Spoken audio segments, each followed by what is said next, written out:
Bismillahir Rahmanir Rahim. Wassalatu wassalamu ala rasulihil kareem. Walhamdulillahi rabbil alameen. Allahumma salli ala sayyidina Muhammad al-Fatih lima ughliqa wal khatimi lima sabaq. Nasir al-haqq bil haqq wal hadi ila siratika mustaqim wa ala alihi haqqa qadrihi miqdarihi al-adim. Subhanaka la ilma lana illa ma 'allamtana innaka antal alimul hakim. Rabbi shrah li sadri wa yassir li amri wahlul 'uqdatan min lisani yafqahu qawli. Alhamdulillah. Alhamdulillah. So grateful to be here. Some of you might have heard me mention in the khutbah earlier today, I've been wanting to visit MCC Charlotte for a number of years actually, and it's a great blessing, a great ni'mah from Allah to be able to be here with all of you in an amazing community, an amazing space like this. Lots of really, really powerful stuff going on in this community. Really inspiring stuff, in fact. Just the way the community, even the physical layout, the layout of the space, the values that you have on your website, all of the activities going on, it's really inspirational. You know, most of the mosques, if not all of the mosques, are not set up with the prayer space like this. Typically the sisters are in a box, right? In a little secluded box. And mashallah, some sisters might prefer that, but we want to at least provide the opportunity for the sunnah, right? The sunnah of a beloved Prophet, peace be upon him, of having a space shared by brothers and sisters so that sisters feel a complete part of the community. I can't tell you how many times I've had conversations with people in the community. I say, you know, maybe the sisters shouldn't be in a box. And the response I get is, well, we asked the sisters and they said they like being in a box. And I say back, well, did you ask them after you put them in the box? And ask the people who already feel comfortable being in that box? Or did you ask the people who aren't coming as well because the sisters are put in a box, right? Often when we think about community, we don't think about who this community and who this space should be for.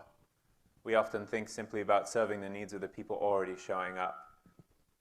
But as a Muslim ummah, we should always be looking outside the walls of this place.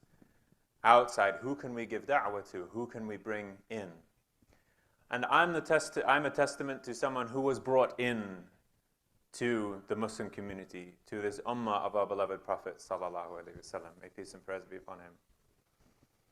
It was my freshman year of college when I accepted Islam at about age 18. And one of the things that I received when I accepted Islam was a deeper sense of purpose. And then it's been a process then integrating that into the rest of my life ever since then. And so, as I'll be presenting today, particularly giving a bit more details of my backstory at the beginning, inshallah, God willing, that it took me a while to figure out how to bring this deep sense of purpose into many areas of my life. And that's why I'm here today. I'm here today to provide something to reflect on, something to chew on, some wisdom inspired by the Quran, by our prophetic tradition, in particular by our spiritual tradition that we have from inheritors of the Prophet sallallahu alaihi wasallam, on how to live with purpose and why that's important and how to do it.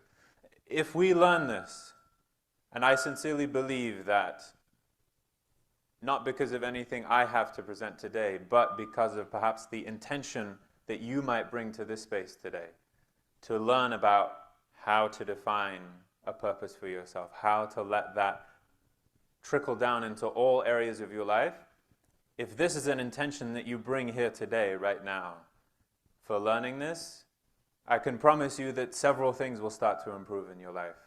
Increased motivation, increased confidence, increased sense of self, an ability to make tough decisions quickly and well, deeper connections with the people around you, healthier relationships, healthier habits and behavior. All of these things are elements of our life that can improve when we really get down and think about our why, if you will.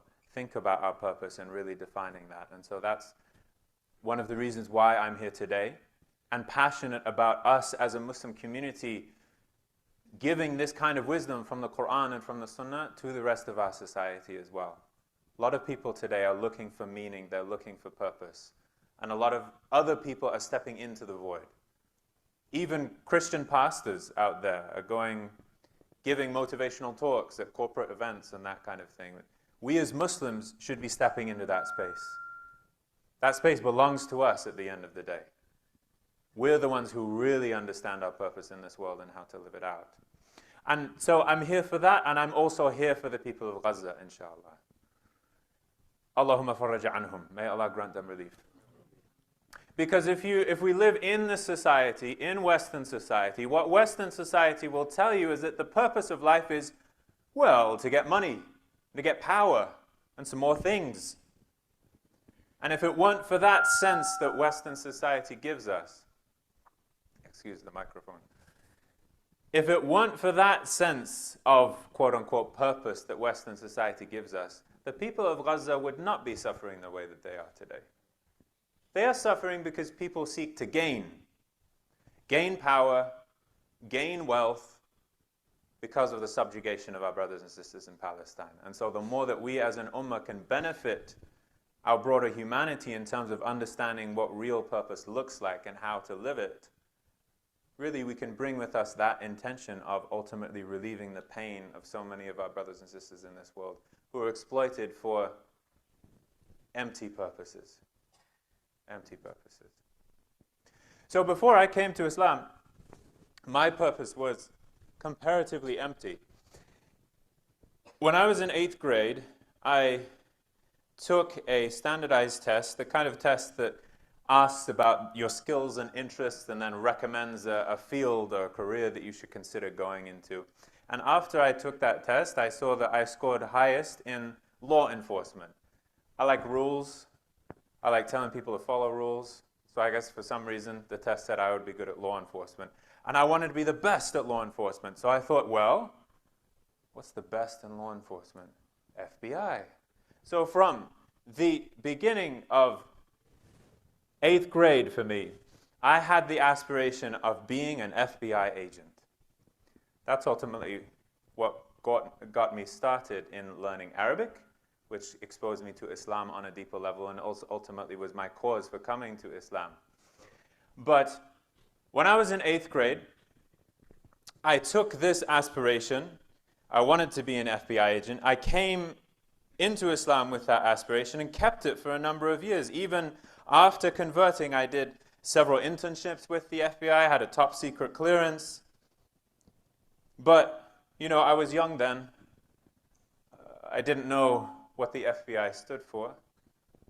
Right? What does the FBI stand for again?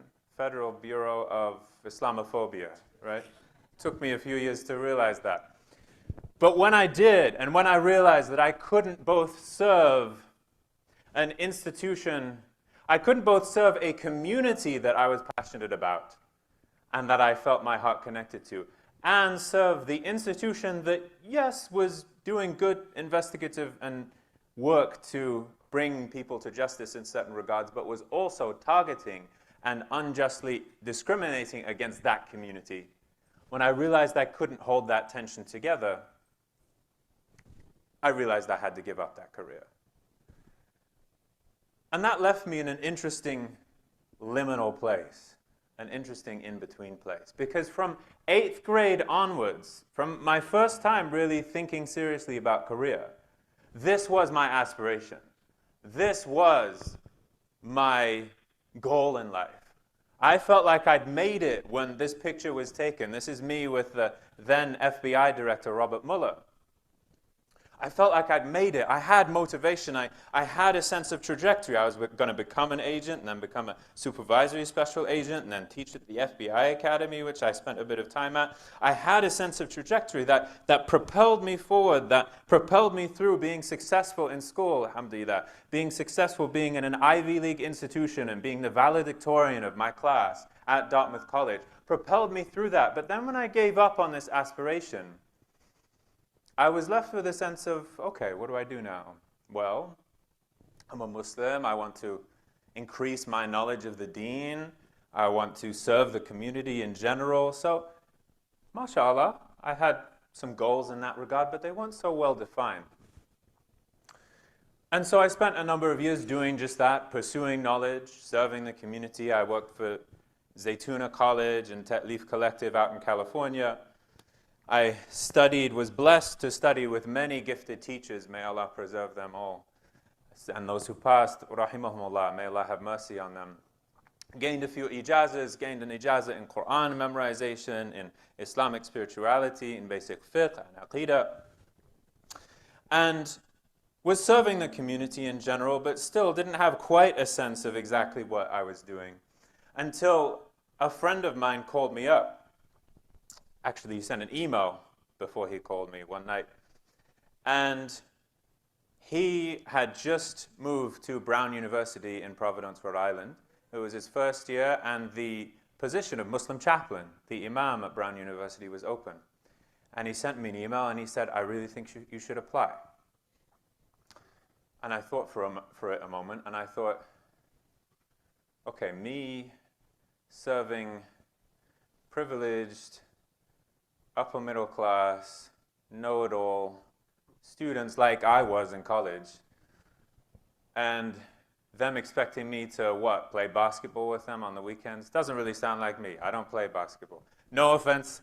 I know the court was recently finished here. Alhamdulillah. Just don't ask me to play on that court. I will respectfully decline. But that was my initial feeling. But then I couldn't sleep that night. It was as if Allah had dropped on something on me where I just couldn't shake the feeling that, subhanAllah, I'm going to be the Muslim chaplain at Brown. And so that sustained me for a few years. That kept me going. That gave me a sense of purpose in a way. But because I didn't go into that position having a very well-defined sense of purpose, it didn't last long before I kind of started treading water, started coasting in my position. And took a few years, but the students realized I couldn't play basketball either. So once they realized that, and once that kind of, some of these jokes I just throw in for myself, mashallah. Once I realized I was coasting and realized I didn't have a sense of direction there, I decided I needed to do something else, and so moved on to a PhD in Islamic studies at Harvard University. And this brings us now to my first year in the PhD program at Harvard, when I was sitting in my apartment at Providence. It's March of 2020. March of 2020. So the beginning of COVID. And everyone in the house has gone to sleep. My wife's asleep. My young son is asleep. It's 10:30 p.m. I'm sitting in the living room with a dim light on, leaning against the couch. And I start having a feeling of a slight itch in my throat. My head starts to throb a little. And my stomach feels a little queasy. And it's March of 2020, and so I think, oh, I think I might have COVID. And immediately, because in March of 2020, that's when the shutdowns began, we had no idea what this COVID thing was, no idea how many people we were going to lose to it. I thought, well, I guess this is it. I guess I'm dying. And I remember that moment as I'm sitting there just leaning against the couch, and I remember my posture, not just physically, but my posture towards life at that point was a sense of, well, okay. I woke up the next day, and sure enough, I wasn't dying. I was fine. I was fine physically, but spiritually, I knew that something was wrong. Spiritually, I knew that something was wrong, and I started to get angry at myself. I felt this anger inside because I said to myself, Adnan, you have a wife at home who depends on you. You have a second child on the way. You have a son in the other room. And you weren't willing to stand up and fight for your life?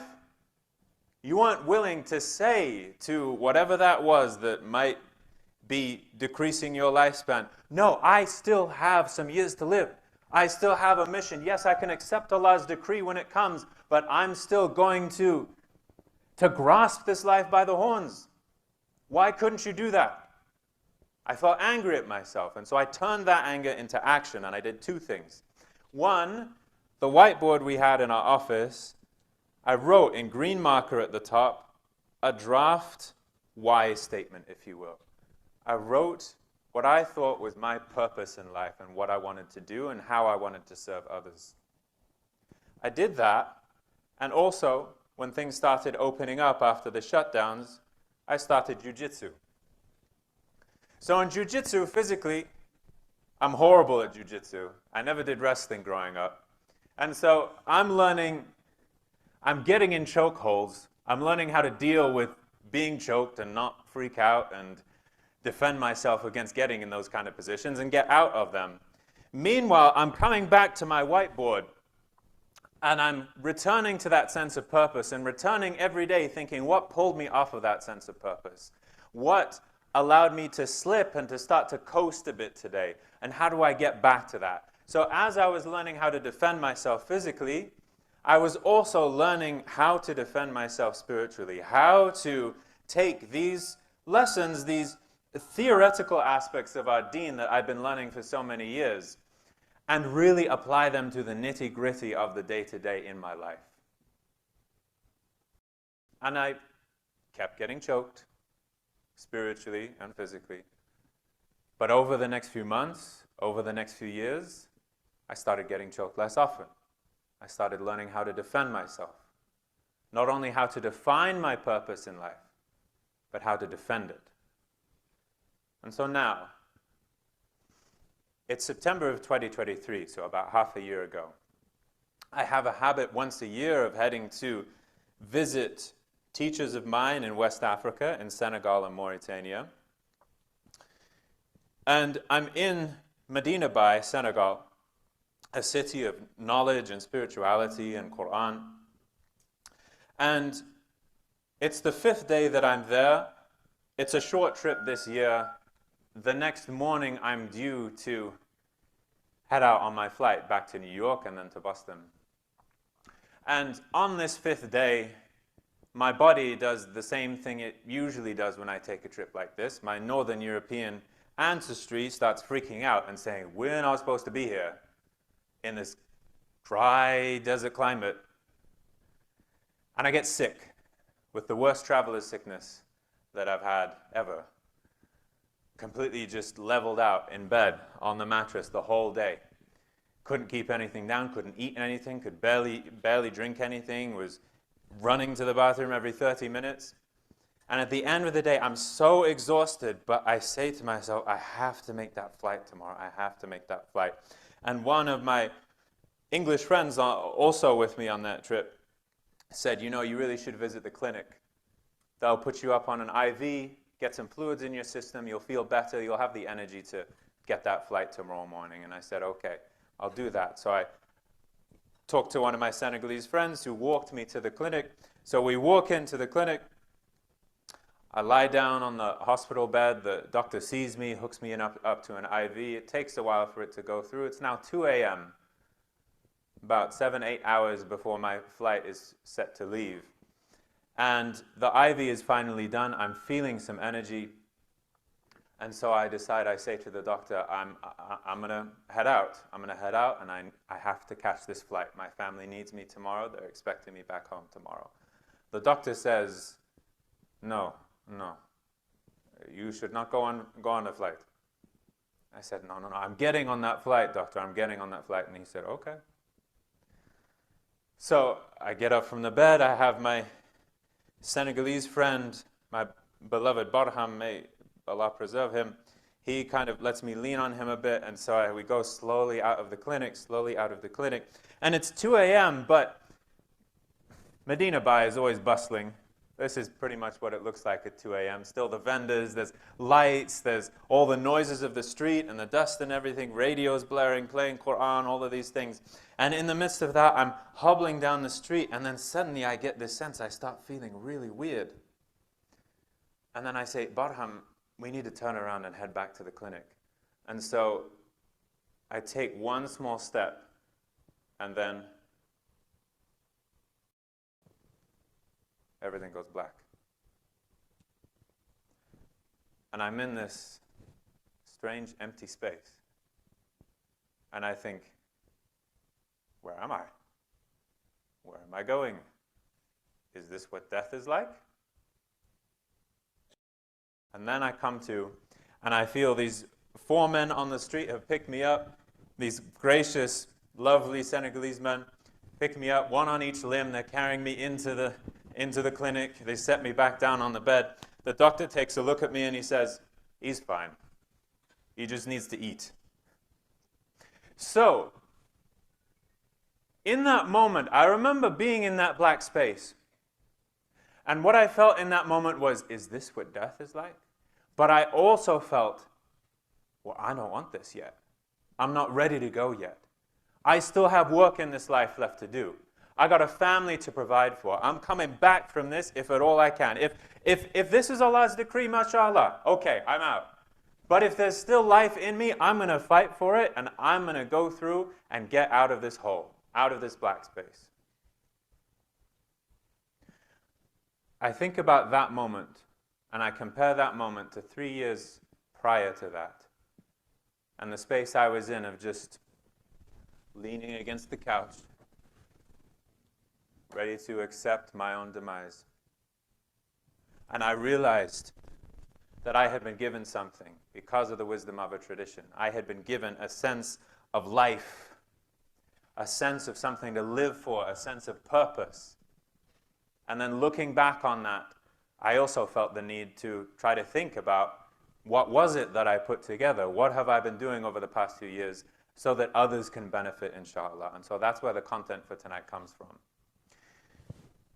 Cornel West, an American philosopher here, said, I am who I am because somebody loved me. You might be wondering, why do I have to have a specific purpose? Do I really need a why? If so, why do I need a why? Can't I just go on living my life? Well, the fact is, I am who I am because somebody loved me. Every single one of us, the life we live is dependent upon the love and the compassion that person after person after person gave us. They didn't have to. Your mother didn't have to bear you in her womb for 9 months. The people who raised you and gave you food, they didn't have to do that. People who taught you, they didn't have to do that. They loved you. They loved into you. And we know that. We feel that deep down in our bones. And we know that the only right response to that life produced by love is to love back. And given that all of our life is based on the generosity, the love, the compassion of others, we know deep down in our bones that the right positionality towards life is to live a life of love, a life of service, a life of commitment to others. To do anything less would be going against our human nature, causing us existential pain and anguish deep down if we just do whatever we want to do. And so it's important for us to know why we're here, to have a specific purpose, to be doing something very specific in our lives. Because we know as Muslims, okay, our purpose is to know Allah. Our purpose is to worship Allah, as He says in the Quran. But that worship and that experience of Allah, that knowledge of Him, is only made practical when we have our own unique, specific mission that we are on. Allah has prepared us for something. And if we're not serious about getting to know that and defining it and learning how to defend it, we're going to be ungrateful. We're going to have ingratitude towards our Creator and towards our fellow human beings. We know this deep down. And also, We can bring up statistics as well. Statistics that answer the question, why care about your why? Why define something like this? Well, look at society today. For one, college students, given the narcissism, given a test that puts them on the narcissism personality index, their score on the test has increased steadily for almost 50 years. In terms of mental health in this country, on a yearly basis, childhood mental health alone is costing the US $250 billion a year.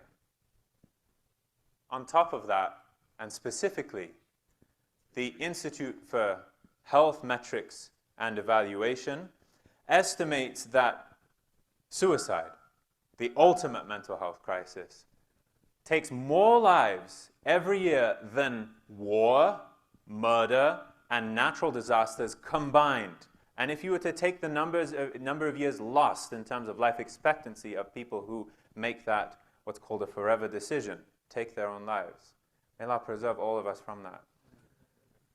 That's every year 36 million years of life lost on this earth. So I wanted to bring up some statistics specifically regarding boys and men as well, many of which we might not be aware of. For one, that the authors Warren Farrell and John Gray in the book The Boy Crisis talk about a purpose void for boys growing up in general.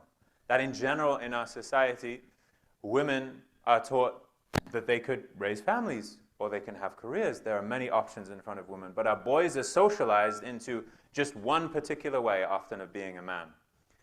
Also, that forever decision takes the lives of 5 to 6 times the boys or the young men, ages 20 to 24, than it does women.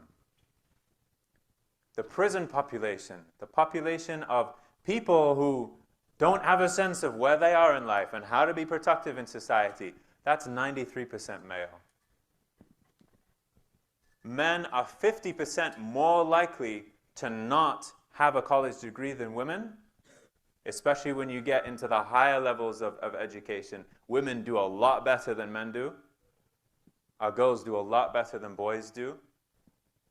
And also, for those who don't have college degrees, if you compare a woman without a college degree and a man without a college degree, the man is 4 times more likely to be unemployed than that woman. And I know this personally in my house. I've got this boy. What's he doing with his life? He's being silly. He needs to be given some purpose, right? MashaAllah. Well, that's why we're here. Because given these statistics, given what's going on in our society, we have a real opportunity. These statistics aren't just sobering, but it also gives us an opportunity as Muslims in this country to help people find their sense of purpose and align their lives around it. The statistics show that this actually works too. Japanese researchers found that having a reason for being, the Japanese term is ikigai, having ikigai actually statistically leads to a longer lifespan. Defining your why, defining your purpose, makes you live longer. Keeps you around for the people who depend on you, the people who love you and care about you, and the people you care about. And so when I was in that black space, and I realized that I had been given something now based on the guidance from our beloved Prophet ﷺ, I realized that this was something important that we need to be teaching, and I want to step into starting to think and teach about this content, which is where this rubric, this program came from that we've come up with. We call it Greater because ultimately, at the end of the day, Allahu Akbar. Allah is greater. But we, as a reflection of that, want to be greater. We should be aspiring not just for good enough, not just a career that's good enough, or a community that's good enough, or a life situation and relationships that's good enough, but we're meant to be great. We're meant to pursue greatness because we are the servants of Al-Kabir. the Great himself. And so when I reflected on trying to think of what those lessons are that I learned and how to package them and represent them, they fell into 4 phases for me with 3 lessons each. So the first phase is ascertain, is learning about what our why is, who are the enemies out to take us away from our why, and then what are the elements of well-being, the how, if you will, that supports that why. After ascertain comes the stage of unchaining ourselves from those unhealthy senses of how to deal with failure, how to make decisions, and how to understand what real success is. Once we've unchained ourselves from those unhealthy elements, we can retrain ourselves to defend our purpose, retraining our mindsets, looking at our behavior, our habits throughout the day, our relationships, and reevaluating those. And then finally, that allows us to attain that greatness that we're looking for, and specifically stepping even deeper into that through reflection on death, through engagement with Scripture and the Quran in particular, and engagement with real present teachers in our lives. And so all of this is, as I said, inspired by our prophetic guidance and specifically from our Islamic spiritual tradition. Our spiritual scholars talk about the stages of spiritual development in general. This is one theory presented on our tradition, is that the path of spiritual elevation begins with what's called muraqabah, or contemplation. We think about what's going on in our lives. What vices do we have? What's there? What aspirations do we have? Bringing awareness and intentionality to ourselves. Once we have that baseline awareness, then we can start the work of takhliyah, of emptying ourselves of those things that ultimately don't help us and the bad qualities in our lives. After that happens, we have the process of tahliyah, adorning ourselves. Once we've gotten rid of the bad qualities, then adorning ourselves with good qualities, with the qualities ultimately of our Messenger sallallahu alaihi wasallam, and ultimately the qualities of Allah, which finally leads us to tajliyah, to actually manifesting that greatness in our lives, becoming the kind of inspirational people that Muslims throughout generations have become in this world. And so tonight, due to time constrictions, and it's a Friday evening, we've all had a long week. If you heard my khutbah, you know about how long my week was.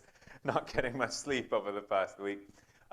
So we won't have time to go through all this content today, but the aim, inshallah, is to cover the first 2 lessons. So talking first about what it means to define our why and how we know that we've properly defined it, and then how to understand those enemies that are out there to take us off of that why, take us away from our purpose. So with that in mind, I'd like to take us through the first lesson. Now I want to share another story. This story is about, it's not a personal story this time. It's about a man named Muhammad ibn Muhammad. The setting is 11th century Iran, what is now northeastern Iran on the global map today. This boy, Muhammad ibn Muhammad, grows up in a family that doesn't have great means, but decent means. But he and his brother Ahmed are young. He's about 6 years of old when their father passes away.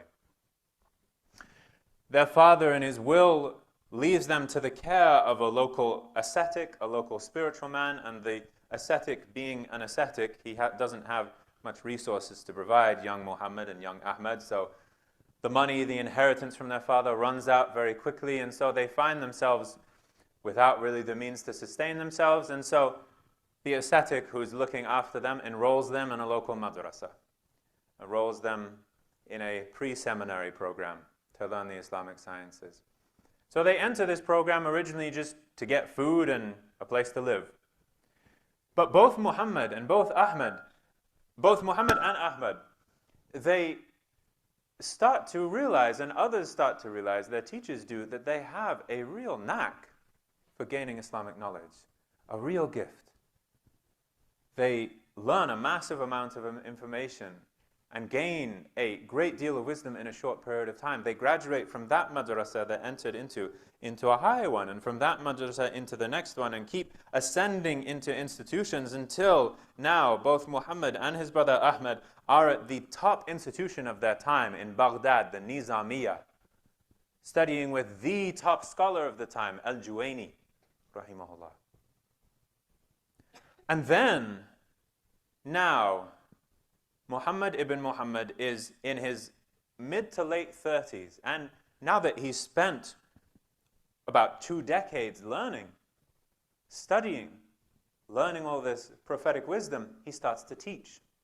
And he's such a gifted teacher that the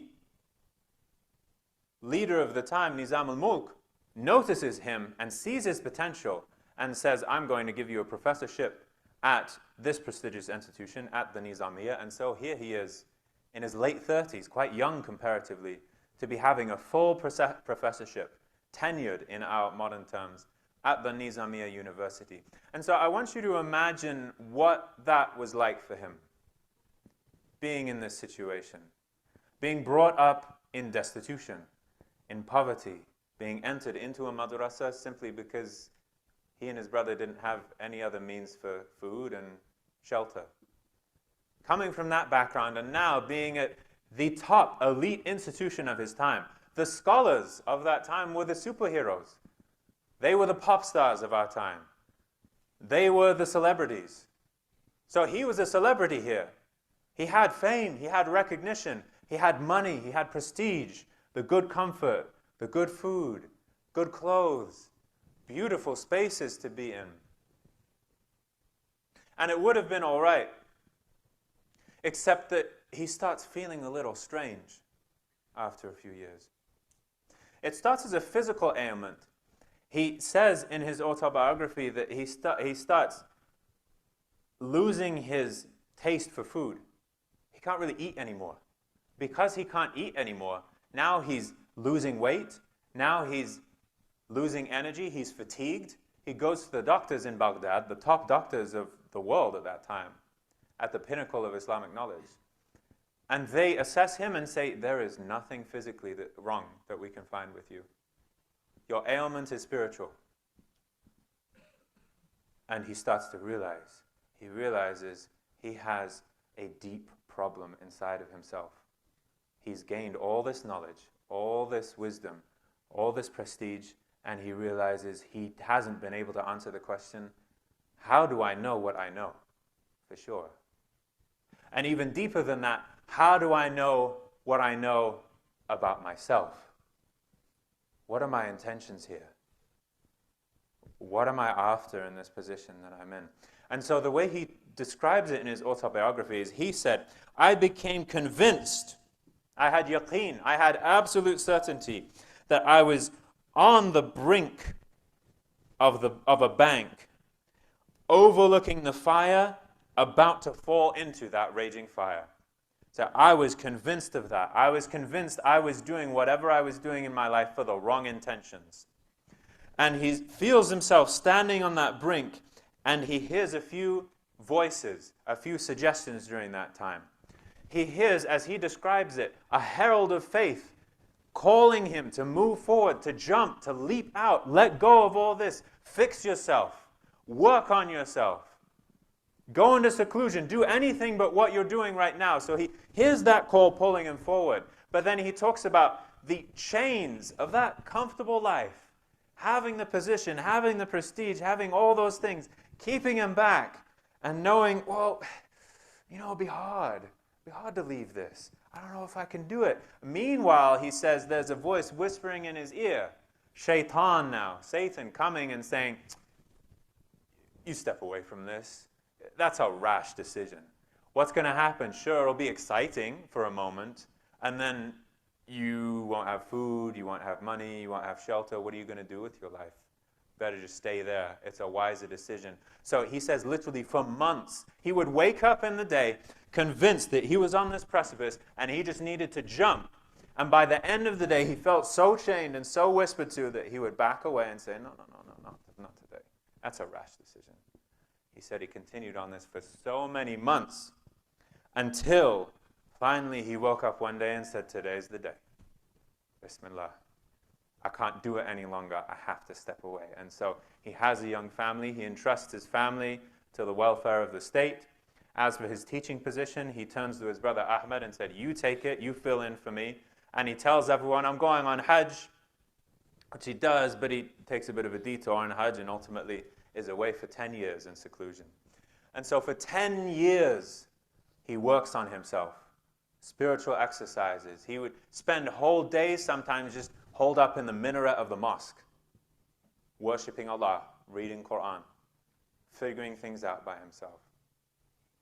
And that would have been the end to his story. It would have been an interesting story of a man given all this prestige, given this position, and knowing he needed to do the right thing and stepping away from it and choosing the akhirah over the dunya, choosing the hereafter over this material life. But it's interesting, that's not where the story ends. After 10 years of figuring out how to live his life, he realized he still had a purpose, he still had a drive in him to do something. He states himself in his autobiography, he had a why statement. After years of learning knowledge that gave him prestige, gave him fame, he said he then felt the need to teach the kind of knowledge that took fame away and caused one to realize the low inferiority of fame itself. He felt a need to teach others, to write, to instruct. And so he was invited back to the Nizamiya, but ultimately that didn't last long. He ended up going back to his hometown, founding a madrasa there and teaching there for the rest of his life. But not only did he teach, he also wrote. And he wrote some of the most influential books in the Islamic tradition. Indeed, one of his works is the most cited work in Islam after the Quran and Hadith. Not only that, but outside of Islam, he was a massive influence on philosophy and theology in the Western world, classically, for many centuries. This Muhammad ibn Muhammad, we tend to know him when we learn about his life as Al-Ghazali, Abu Hamid Al-Ghazali. And that book that he wrote that was so influential, Ihya Ulum ad-Din, the revival of the religious sciences. Now, if we would have seen him there in those last few years of life, those last few years, but also his most productive years of life, and seeing what he was doing, what he was on, we would have thought, wow, you're on fire. The sky's the limit. Why? Because he had a why. And the interesting thing about having a why is that your unique why will give you the fuel to fly. That will sustain you. When we look at Muhammad ibn Muhammad's life, he figured out a how. He realized now how to live his life. But it wasn't really about the how. He had the what. He had the position, the teaching, the writing. But it wasn't until he defined his why and lived his whole life according to that, that his life really took off. And he became the influential person that all of us ultimately benefit from today. And so it's interesting when we think about defining our why, we might think, okay, how do I define my why? How do I write it down? How do I just come up with a purpose in my life? But it's interesting to look into really how this works. As I said, Muslims should be in this space. Alhamdulillah, we're not there yet. Inshallah, we will. Make dua that this kind of content, and maybe others of you can share things like this as well for the broader community. We're not there yet, but one of the people in this space talking about the importance of why and purpose and how to define it, a man called Simon Sinek. He has a popular TED talk called Start With Why, and this is also the name of his best-selling book. But he talks in that book about the process of finding your why being a process of discovery, not invention. And we know this from our tradition. We know this from the guidance of our beloved Prophet ﷺ, who said, "Kullun muyassarun lima khuliqa lah." Everyone finds easy the life for which they have been created. And so that's ultimately what we have to do if we're serious about finding that purpose, defining that why, and having a why statement. It's about finding our why well. There's groundwater somewhere. Somewhere in our lives there's groundwater. There's a wellspring for us to tap into that's unique to us, that has to do with our unique limits and abilities and opportunities. And until we find that place where we can dig down and hit groundwater and have that gush out into the remainder of our lives, until we find that, we'll be struggling with our motivation, struggling with feeling like we're coasting in some areas, feeling like we could be doing more. And so that's what we want to do. We want to find that why, to get down to it, find the well, and start defining our purpose. That's my argument. You interested? Should we go further? Should we try to find our whys? Okay, we've got an exercise now. So, Sidi Omar mentioned this will be a little interactive. So this is where I stop talking for a bit, and you start talking a bit to your neighbor. So in a moment, what we're going to do is an activity that I like to call why dowsing. Does anybody know what dowsing is? I know that term. Right, so before we had hydrogeologists who could look at the aquifers and figure out where exactly the water was in the ground, we had dowsing, right, as the sister described, a way, it's not quite scientific, more like an art than a science, a way of using, sometimes a twig would be used, or a crystal or something to try to find, there are several uses of it. One of the uses of dowsing was to find groundwater, to go around the property and use this thing, and when the stick would flip, or when the crystal would move in a certain way, you would know that there was water down there. So the exercise of finding our why is more of an art than a science, really. It involves triangulating, asking several questions and working a bit and trying to define things. And so ultimately what we want to get to is this question of what is your why? That's what we want to get to in this exercise. And so in a moment, I'm going to ask you to find one other person next to you to speak with about this.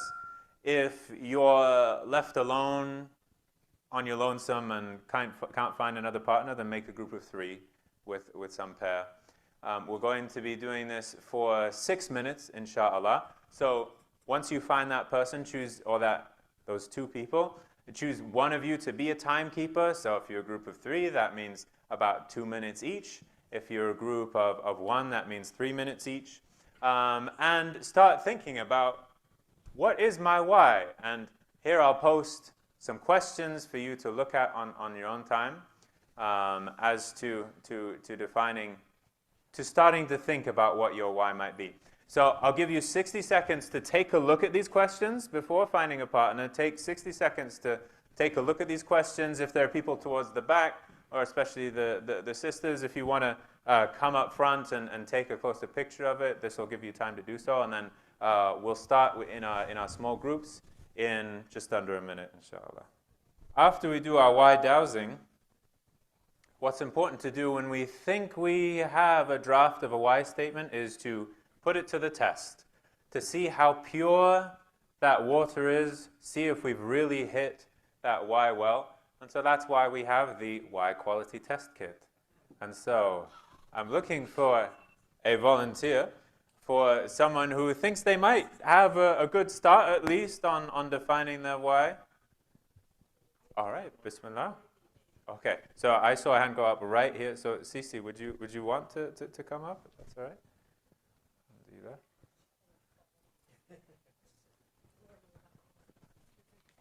that. Show the sister some support. Alhamdulillah. MashaAllah. Yeah, for all of you sisters, Sisi is the one who picked me up from the airport, an inspirational sister with an inspirational story of her coming to Islam. So especially the sisters, get to know her. Anyway, alhamdulillah. So let me grab. All right, so let's think. So would you like to share with the audience what you feel like your why is? I believe I was put on this earth to teach financial literacy to underserved communities. Financial literacy. Thank you. Perfect. Okay, so we have 6 why quality tests to go through. I'm going to ask Cece to read each test as it displays, and then I'm going to ask you, Cece, to give your sense of whether you think you passed the test and describe it. And then I'm going to ask for assent from the audience. So I'm going to go 1, 2, 3, and say yes on 3 if you think that she has passed the test. Okay. So Cece, you want to read our first test? The first test is the motivation test. What's this about? Does this why motivate me to wake up early, stay up late, and push through setbacks? Yeah, what do you think? It actually does, because I think about it. It angers me because I came from an underserved community, and I get to see, those communities being unbanked, those communities having food deserts, and those communities, not having the resources to doctors and whatnot. And excuse my French, but it pisses me off. So that makes me want to, start my business plan and start to work with other people to be able to do that. I'm from Philadelphia, so not only in, Philadelphia, but in every state that has major underserved communities, specifically with people of color, because, we're not valued as much to our government as, Europeans. So. Mashallah. Okay, what do we think? Count of 3, say yes if you think she's passed this test. 1, 2, 3. Yes. Okay, that sounds pretty good. All right, next one, uniqueness test. What's this about? Is this why somewhat unique and original to me? Right, so before you start this test, ultimately we could have a why that's similar to someone else, but it's important to have something which really speaks to our own individual uniqueness. Something that isn't so generic in terms of serving Allah, which could apply to almost everyone, or really should apply to us almost everyone. So what do you think about this uniqueness test? I think it is unique to me only because of my upbringing and what I got to see in my communities, and also because I went to a HBCU and I also got to see people that went to my HBCUs being underbanked and not even understanding how to go about financial literacy, even being in college and receiving financial aid. So I think it is very unique to me. Yes. Oh, I'm sorry. HBCU is a historically black college university.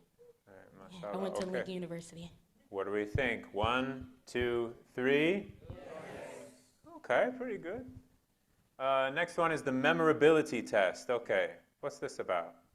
Is this why simple, concise, catchy enough for me to remember word for word and say aloud in under 10 seconds? Right, so this is about, because if we have a why which has several different points and subpoints, it can generate subpoints mainly, but if we have a why which is rather long and not too memorable, then we might not remember it. Might think, oh, wait, what was that exactly? It's if we can define it clearly, it's memorable, we can hold on to it. So what do you think about? Yeah, I mean, my memorabilia test would be, my goal in life is to teach financial literacy to underserved communities. So, yeah. Seems pretty memorable, but I don't know. That's my opinion. What about yours? 1, 2, 3? Yes. Okay. All right. Next one is the service test.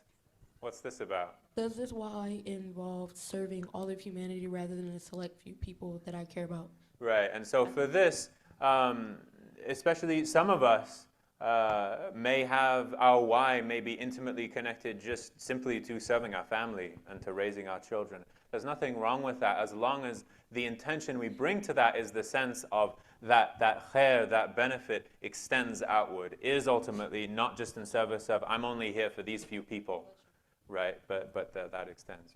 Yeah. What do you think?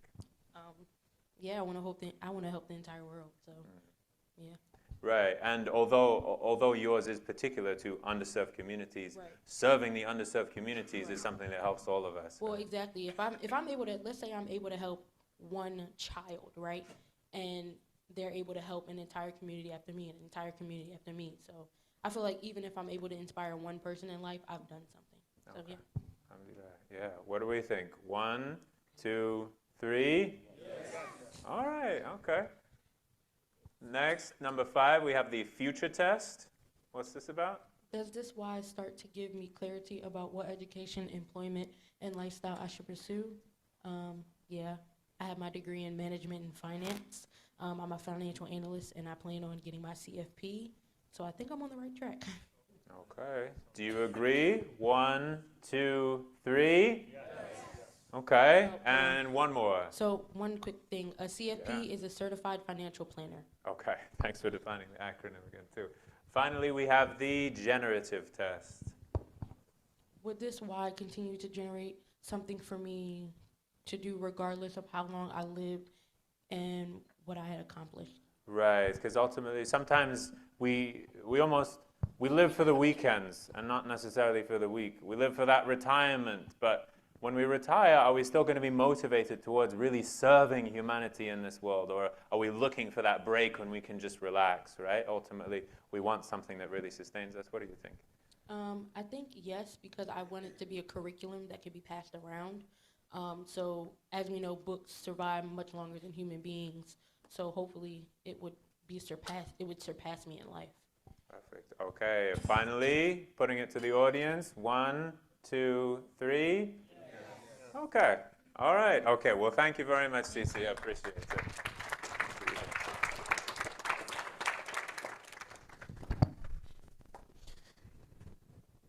So this is what it's about, ultimately. I hope that the exercise we did and then the demonstration of the discussion with Cece up here has at least started you to think about what is that why? What is my unique purpose in this world? And what and where does that wellspring come from? That pure water that I can drink from and really will fuel me. Because if you remember that moment when I was leaning against the couch, feeling deflated, feeling a little pushed down, I needed something that pulled me up from the lowly state that I was in. And that thing could ultimately only be my why. So those times when life drags you down, let your why raise you up. How are we able to do that with our why? Ultimately because, as we said, your unique why will give you the fuel to fly. So that's lesson 1.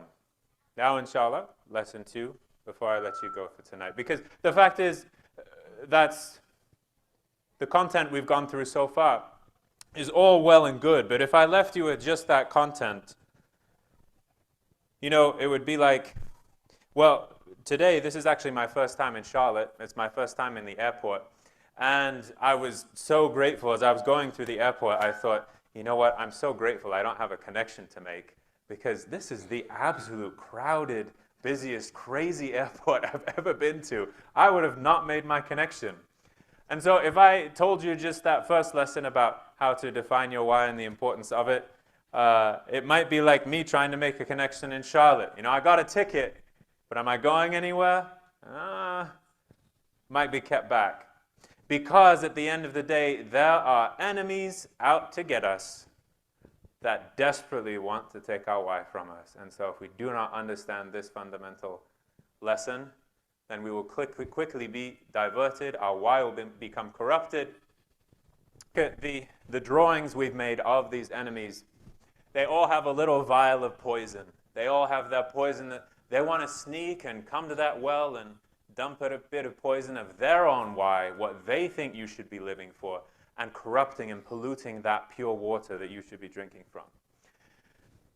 Now, it's interesting because this isn't just a lesson that I learned. Simon Sinek, I'll bring him up again in that book, says gaining clarity of why, ironically, is not the hard part. It is the discipline to trust one's gut, to stay true to one's purpose, cause, or beliefs. Remaining completely in balance and authentic is the most difficult part. He acknowledges himself that defining the why is only the beginning. But it's interesting, he's not able to really say that much about how to defend it. This is where our tradition really excels in terms of understanding who those enemies are. Now, I learned this lesson the hard way. You see, alhamdulillah, I'm blessed to have been married for 12 years now, alhamdulillah, to Sarah from Colorado. But before Sarah from Colorado, there was Sarah from Colorado. These women I was interested in marriage with, two women, both with the same names, coming from the same place. It was as if Allah wanted to teach me the lesson of what I have to say today. So, let me give you a bit of background. For as long as I can remember, I've been wanting to find my soulmate. Been wanting to find that one woman I would spend the rest of my life with. And so before Islam, I was taught, oh, that meant having a girlfriend.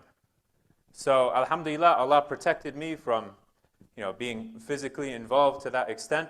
But still, I was desperately looking for that girlfriend. I was not a cool guy in middle school and high school, and so always so excited when a girl was interested in me. And then it turned out that when I came to Islam, my first year of college, that I had a girlfriend at the time, and so it was my friend Muhammad, beloved Jordanian American friend, who broke the news to me about girlfriends in Islam.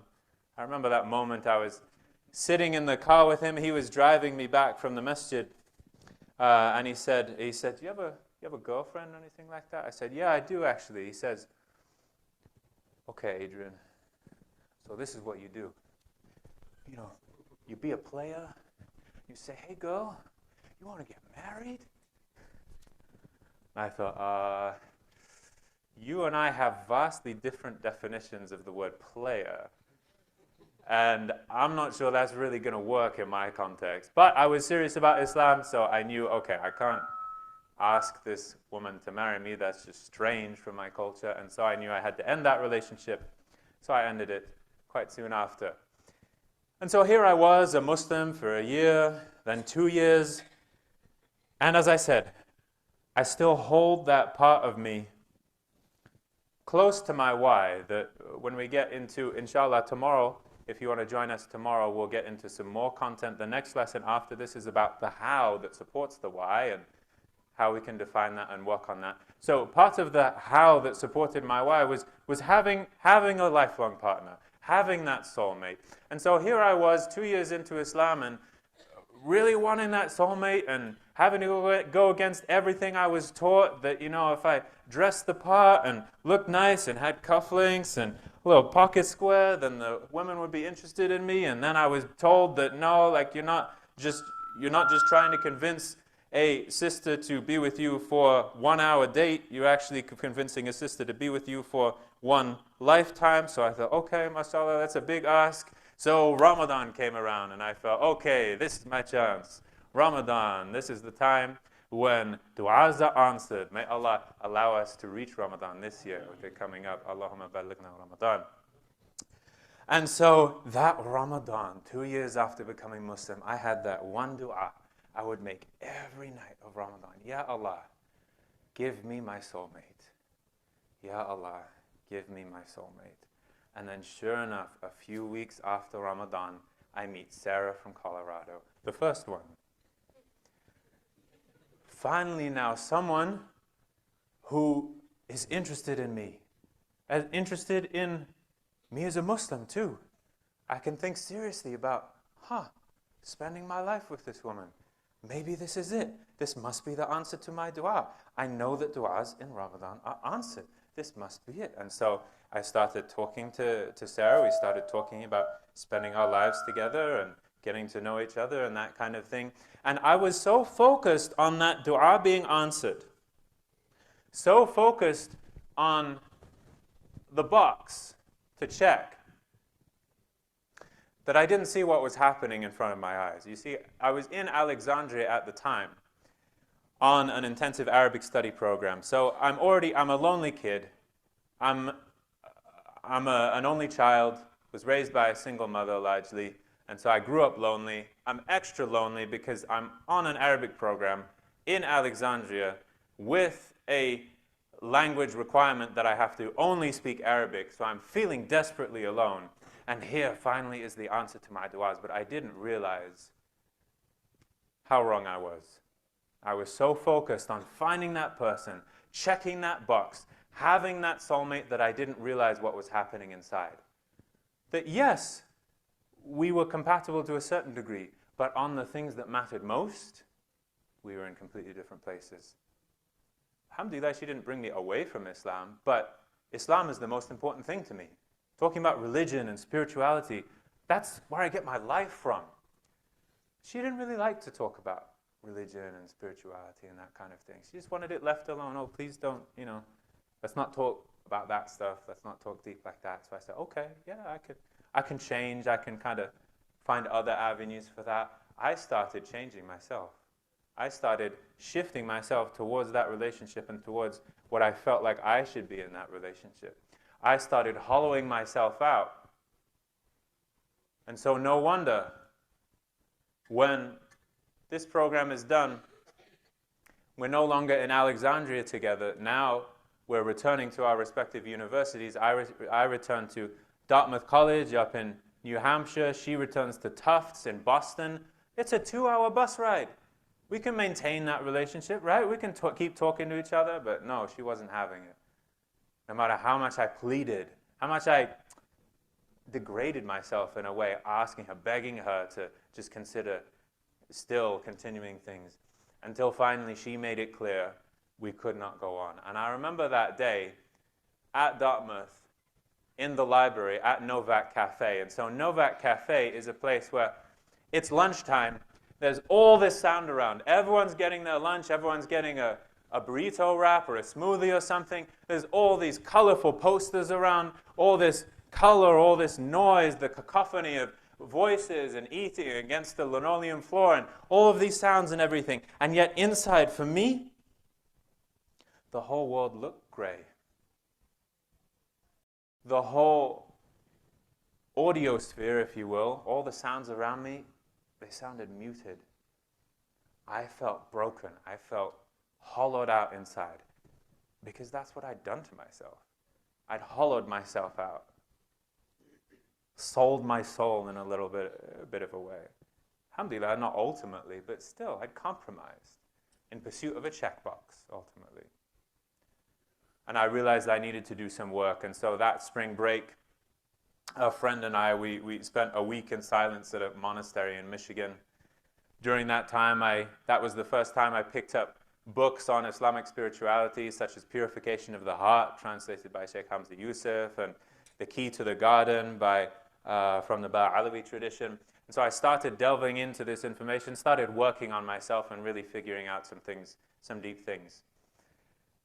Now, a year or two later, I find myself, and please excuse the grainy image that I was able to find from that time, but I find myself in Damascus, once again in the Middle East, on an Arabic program, alone.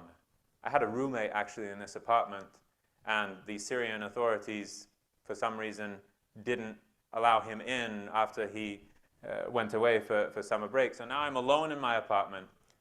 It's cold in Damascus. If anyone's been to Damascus, you know that heating isn't really a thing, because it doesn't get that cold, but it gets cold enough to really chill you if you don't have heating. I'm sitting in my apartment, wrapped up, cold and alone, again. And a thought comes to me. I think, I remember this girl, Sarah from Colorado, the other one. I remember this sister that I knew from the Muslim Student Association in college. And you know what? She is the one woman in my life that I wouldn't change anything about to think about spending the rest of my life with her. And I think that's a really interesting thought. That's a crazy thought, you know? Maybe it's time for me to do something crazy. So I do something crazy. I write a letter. I say, "Dear Sarah, you might be considering marriage with a brother or moving towards something right now. So if that's the case, and if so, then great. I'm happy for you. I wish you the best. Please don't read the rest of this letter. But if not, allow me to tell you about all of the things I remember about you from college and all of the things that I admire about you." And I sent the letter. When I was on winter break back in my hometown in St. Paul, Minnesota. It's a few days, I'm waiting eagerly. A few days passes. She responds, sends me an email back. Within a few hours of conversation, we both realized we want to get engaged. Within a few months, we get married. And now it's been 12 years, alhamdulillah. Alhamdulillah. Yeah, so especially the young guys in the audience, take note. With sisters, you want to be direct, no beating around the bush. That's what this society will tell you. You want to be direct. You want to know who you are, know who she is, and go for it. Sisters appreciate that, right, sisters? Appreciate the directness, right? No stringing along and all of that stuff. Well, alhamdulillah, I learned, not because of anything that I figured out on my own, but because of the teachings of our Islamic spiritual tradition, which taught me of not only how to understand my purpose, but how to stick up for it, how to depend on it, defend it, and how not to compromise. I had learned that if you don't learn to defend your why, it will be taken from you. That why and everything around it. So just like how I wanted that soulmate, I wanted that checkbox, it was taken away from me because I didn't understand who was out to take that away from me. And so, pop quiz. You have 4 main enemies in life, according to the Quran, according to our tradition. What are those enemies? Who can tell us? Okay. Okay, the devil. So we have shaitan. Yeah, what else? We got nafs, yeah. Dunya. Wealth and power is kind of part of dunya. So we got nafs, we got shaitan, we got dunya. Death and desire. Well, death isn't really an enemy, actually. We're told to remember death. Anyone? Hate for the afterlife, okay. Kind of, but that's kind of all of them can play along with that. Hawa. Apologies, I tried to work this out beforehand, but mashallah, the microphone enemies are out to get us, right? Nafs, shaitan, dunya, and hawa. Whim. Those feelings that want us to get our desires, exactly, right. These are our 4 enemies. Nafs, hawa, shaitan, and dunya. Nafs, hawa, shaitan, and dunya. And so, given that, or in order to bring this a little more practical, a little more grounded in our lives, I've come up with an acronym to remember these enemies. The acronym is FOES, F-O-E-S. And so each one of these letters will be a rough translation of what each of these enemies are, and ultimately why we've packaged it in this way is because our aspiration is for this content not just to benefit the Muslim community, but to be useful to people who aren't part of our deen, to consider and see the benefits of Islam and what the Quran can teach us. So this F stands for feelings. That's our first foe, feelings. This is a rough translation of hawa. What's hawa about? Well, what it's not is it's not gut wisdom. It's not instinct. But what it is the desire to just feel good. To feel good, to feel comfortable. And also, part of feeling comfortable is feeling your default emotion, your personality. Oh, I'm an introvert, so I don't want to step out in that way. Or I'm an extrovert, I got to be loud. All of us we have a personality inside of us which drifts towards something and makes us choose vanilla over chocolate for no real reason, right? Choose this gathering over that gathering for no substantial reason, or even to reject a certain opportunity just because, it doesn't really match with my personality. It's not really who I am. This is all part of hawa. And so I'm not going to go too in detail with this for the sake of time, but any kind of personality typing test that we can do can really shed wisdom on that feeling of ours, can shed wisdom on how hawa manifests uniquely for us. And if you want a recommendation for a personality typing test, the one I have learned the most from is called the Enneagram, which you can learn about. I have a book recommendation if you want for you called The Road Back to You by Ian Morgan Cron and Suzanne Stabile, which ultimately gets at understanding our personality being rooted in a certain negative emotion that we approach life with, and then the response to that emotion. 3 times 3 provides 9 personality types that ultimately are all need to be put in service of ultimately love. Anyway, wanted to just quickly mention that to get back to our main content of this enemy in our life, feelings. So what feelings wants, what it's saying to us and why it wants our why, is because feelings is telling us, I just want to be free. I just want to take a break. Let's chill. Let's be comfortable. Let's have a good time. Come on. Stop being so serious. That's what it's trying to tell us. And it's appealing to us because, yeah, life is hard. We want a break. We want a bit of relief. And also, we were meant to be free. We were actually. But free from everything but Allah. Right? Slaves to Him. And so the only way to truly respond to hawa is to tell it back. When we hear that voice, is to tell it back, yeah, true freedom, you're looking to be free? True freedom actually comes from servitude, from serving Allah. And the only way to be truly comfortable is to be comfortable with being uncomfortable, with whatever passes. So that's feelings, that's the F. Now, the O in foes is outcomes, a rough translation of dunya. Dunya is all about the check boxes. It's all about the comparisons. It's all about, have I done it or not? It's about having accomplishments, but note, it's also about lack of accomplishment, because having success in life can see if we're actually serious about following our intentions, but the success itself is not the ultimate success. The intentions are what matter. So it's not inattentiveness to accomplishment, but it's the focus on accomplishment, on having that kind of house, having that kind of spouse, this kind of life. And it leads to comparison, which is just silly. Each of us are in different places with different gifts, different abilities. It doesn't make sense to compare ourselves to others. In fact, Allah warns against this in the Quran when He says, تلك الدار الآخرة نجعلها للذين لا يريدون علوا في الأرض ولا فسادا والعاقبة للمتقين. That we grant the home in the hereafter to those who do not seek superiority. Uluwa. They're not looking to be better than other people, to be above other people, be successful in a way in which we can look at other people and say, well, they're not successful, but I am. Allah doesn't want you playing the comparison game. He wants you to go away from that, because ultimately success is those who are mindful of God. That's the ultimate success.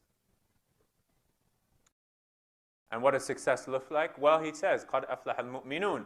It is the faithful who have succeeded. Note that He doesn't say, قَدْ أَفْلَحَ الْمُسْلِمُونَ.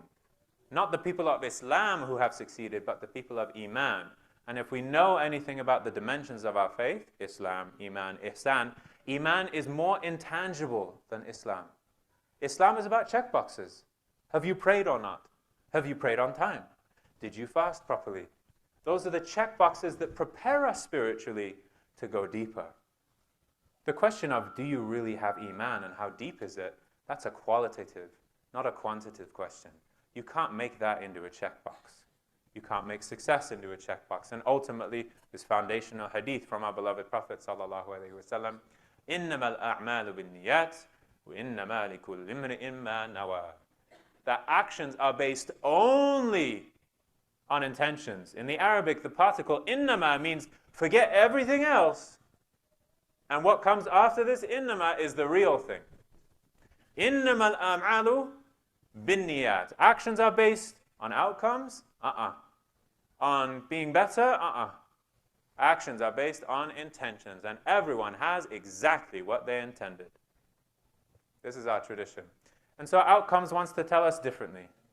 Wants to tell us that, I need to know I'm valuable and I'm better than others. Now, outcomes is telling us I need to know that I'm valuable and I'm better than others now. And it's appealing because we want to know we're doing the right thing. We really want to know, how am I doing? And it's easy enough to compare ourselves to others, but that's just going to lead us into a big mess because we don't know. We don't know if we're successful until we reach the next life. And so that's why we have to say back to it, my value comes from inside, not from the accomplishments, not from the successes. مَا تَوْفِيقِي إِلَّا بِاللَّهِ. My success is only through Allah.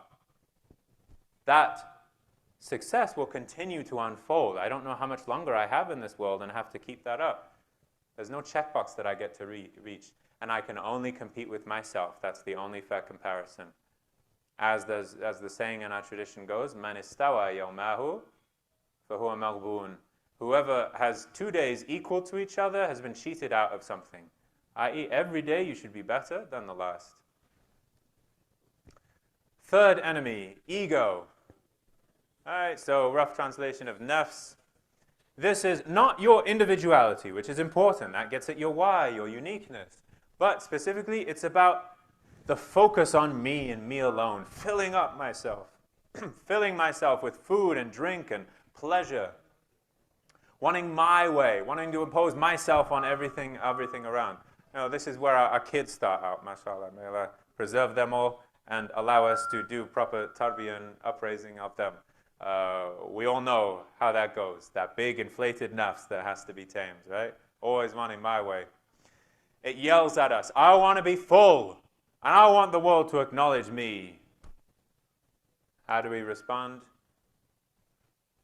We seek fulfillment, not just being filled, but being fulfilled with purpose. And I want to fill the world with purpose. The nafs looks out at the world and says, you know, that person should serve some purpose for me. And that thing should be how I like it. It looks at the world and wants to project itself onto everything out there. Because we were made to indeed project ourselves onto everything out, but in a posture of service. Looking at this person, how can I serve this brother? How can I help this sister? How can this thing that I see going on wrong, what could I do to improve it? Asserting our sense of service, not just our sense of self on that thing. And then finally, we have shaitan or Satan, and you know, given that we've prepared this material for a non-religious audience as well, and people might be different in different places in this space. Maybe someone might have an issue with that personification of evil, of shaitan and Satan, and so we can say the shadow, right? At the end of times, we have who comes? The Christ comes, and then we have the Dajjal, the what? I heard it over here. The Antichrist, right? Christ and Antichrist. Well, we have our Y, and this is the anti-Y, right?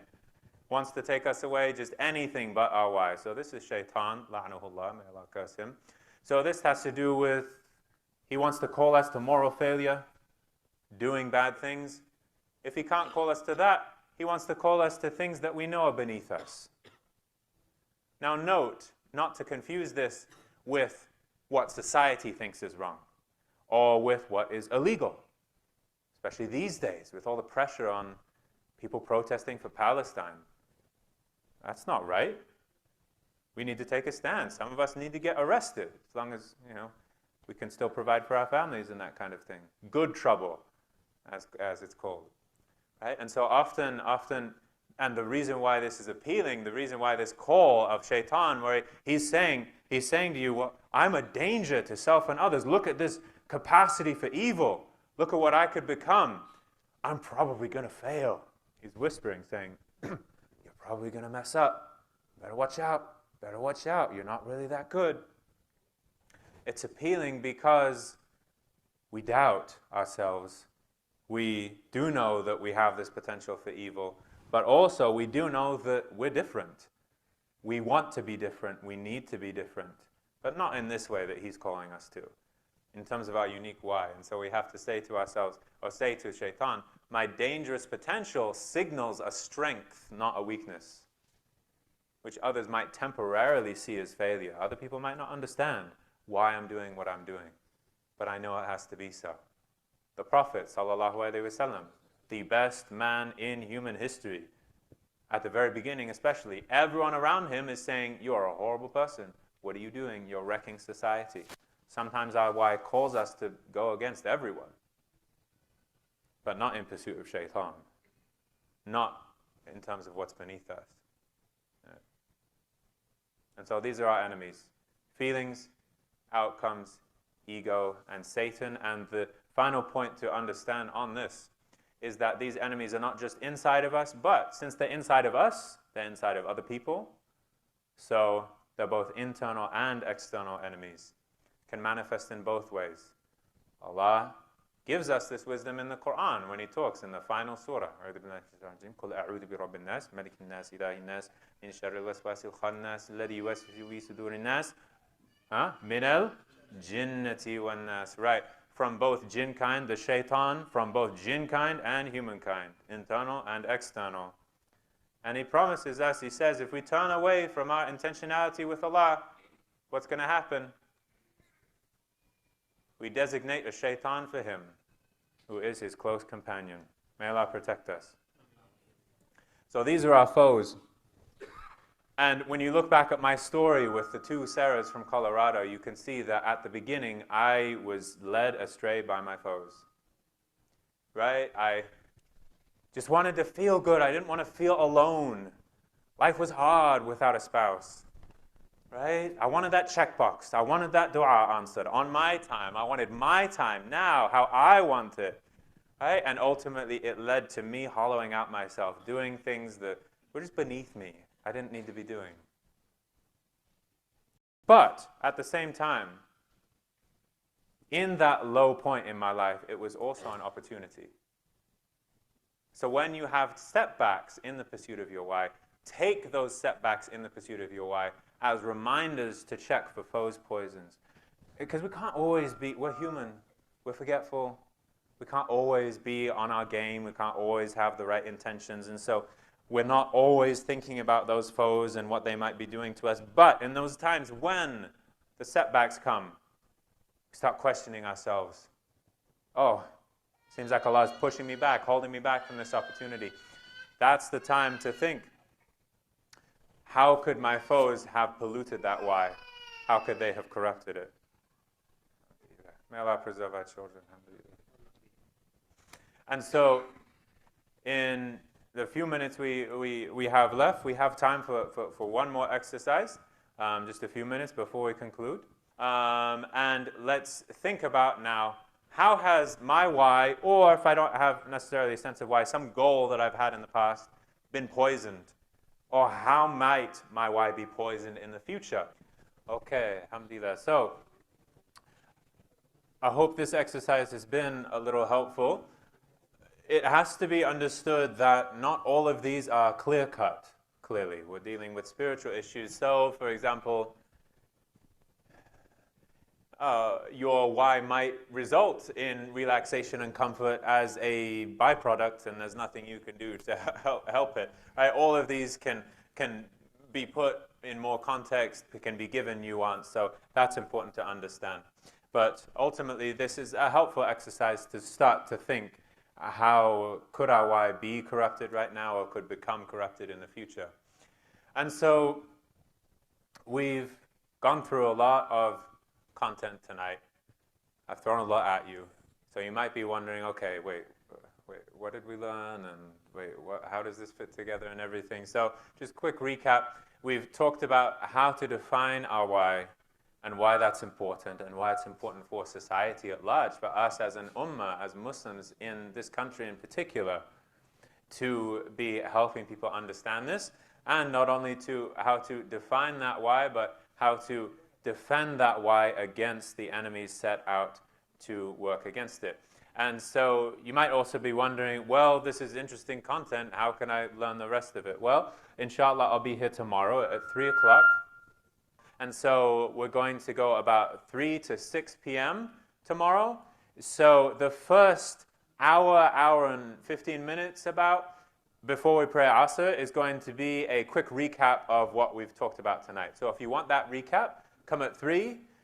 If you want to skip over it and you want to go through more of this content, we'll be trying to cover 2 more lessons, Defend Your Well-Being and Fearless Failure, inshallah, tomorrow after we pray Asr.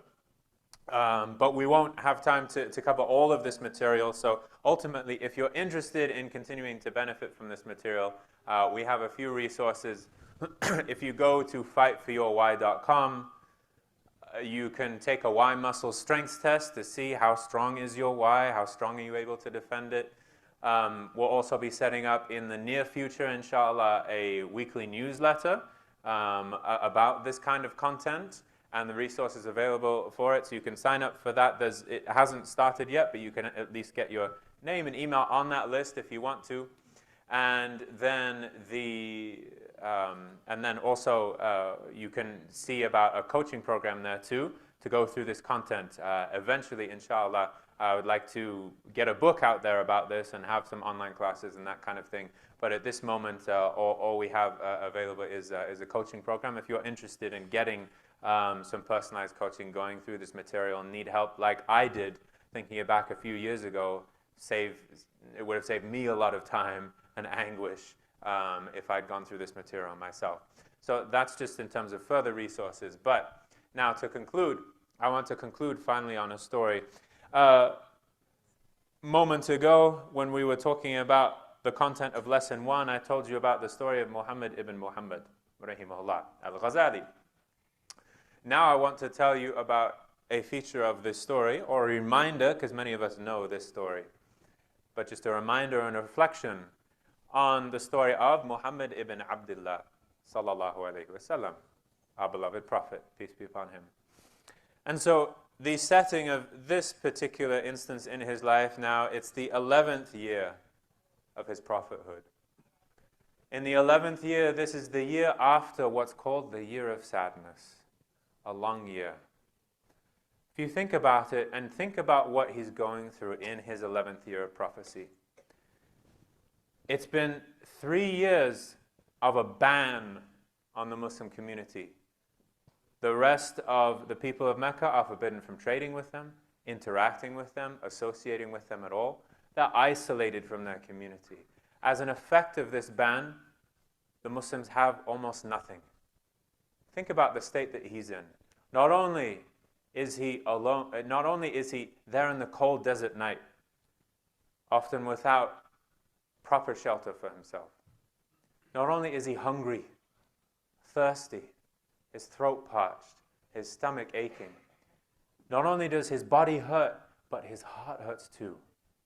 Because this message that he was given for the service of humanity, this thing that he worked so hard for and was thrown into his life at age 40, now it has become the means for several of those people he cared the most about to lose their lives. Beloved believers to him, and in particular his uncle Abu Talib, and his beloved wife, Khadija, radiallahu anha, may Allah be pleased with her. Think about the pain that he's feeling at that point. The pain of loneliness, physical and spiritual. Think about that. And now he's in the 11th year, and what happens? His friend, the angel Jibreel, alayhi salam, comes to him, but not just alone. He comes with a new friend now, this time. Buraq, this amazing creature that can traverse as far as the eye can see in a single bound. And what does this creature do for Muhammad ibn Abdullah, sallallahu alayhi wasallam? He takes him all the way to Jerusalem. And what does he do in Jerusalem? May Allah grant relief to the people of Al-Aqsa and the people all around the Haram there, all of Ahl Palestine. What does Allah do with him there? He leads all of the prophets in prayer. Think about what that was like. Isolation, hurt, hunger, cold, sadness, grief, community, friends, brothers. Not only that, where's he brought from there? Directly up into the presence of Allah. And think about what that would have felt for him. Think about the warmth, the mercy, the compassion, the joy that he feels in Allah's presence. You think that there's community with those prophets there? Brotherhood with them? There is. But it doesn't beat the kind of companionship, the kind of communion, the kind of warmth he feels in Allah's presence. Imagine that. Imagine you were in that situation. Any one of us, what would we have done? We would have arrived at this place and said, okay, this is it. I've reached the pinnacle. I'm sticking around. I'm going to stay in this presence of Allah for the rest of my days. We know his dua is mustajab. His supplication that he makes is accepted. It's answered. So he could have asked Allah, Allah, just keep me here. I'll be good.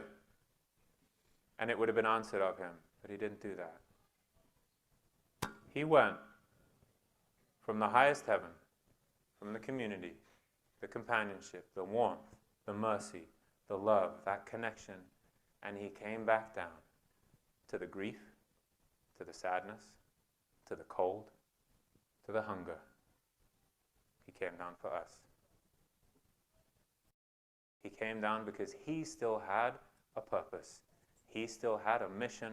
He had a why that was not done yet. And that why and his sticking to it caused him to see through all the pain and the suffering and the grief and everything that Mecca was to him at that point, to come back down for us.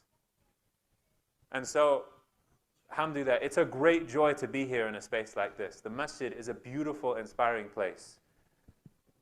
We got childcare during this time, right? Get a little bit of quiet. We've got good brothers and sisters here. In a few minutes, we're going back. We'll pray Isha. That's nice, alhamdulillah. It's a nice feeling to pray together, especially in community, but then we're going back. Going back to some of us lonely homes. Maybe our homes aren't lonely, but we almost feel alone because it's these difficult relationships.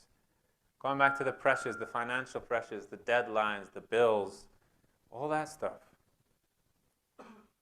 But we can go back differently. We don't have to go back the same.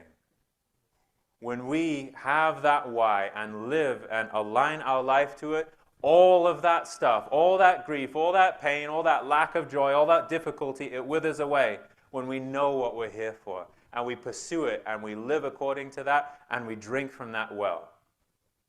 And so all the death and the grief that all this dunya calls us to, the alternative that Allah has given us is the life. May Allah give us life. May Allah give us true spiritual life that sustains us in this world and the next. ربنا آتنا في الدنيا حسنة وفي الآخرة حسنة وقنا عذاب النار. اللهم أصلح أمة محمد صلى الله عليه وسلم. اللهم فرج عن أمة محمد صلى الله عليه وسلم. اللهم ارحم أمة محمد صلى الله عليه وسلم. Ya Allah, we are desperately as a whole community, but especially the oppressed amongst us in this world. Ya Allah, we are so in need of your mercy and your compassion and your relief and your rectification. Please give us that bi khairin wa lutfin wa afiyah, Ya Allah, in an easy way and that doesn't cost us so much pain. But Allah, allow the pain to become so light because of our joy in you, Ya Allah, and our joy in what you've given us in terms of the unique potential you've written for us, Ya Allah. Grant us clarity for that. Wa akhiru da'wana and alhamdulillahi rabbil alameen. Thank you.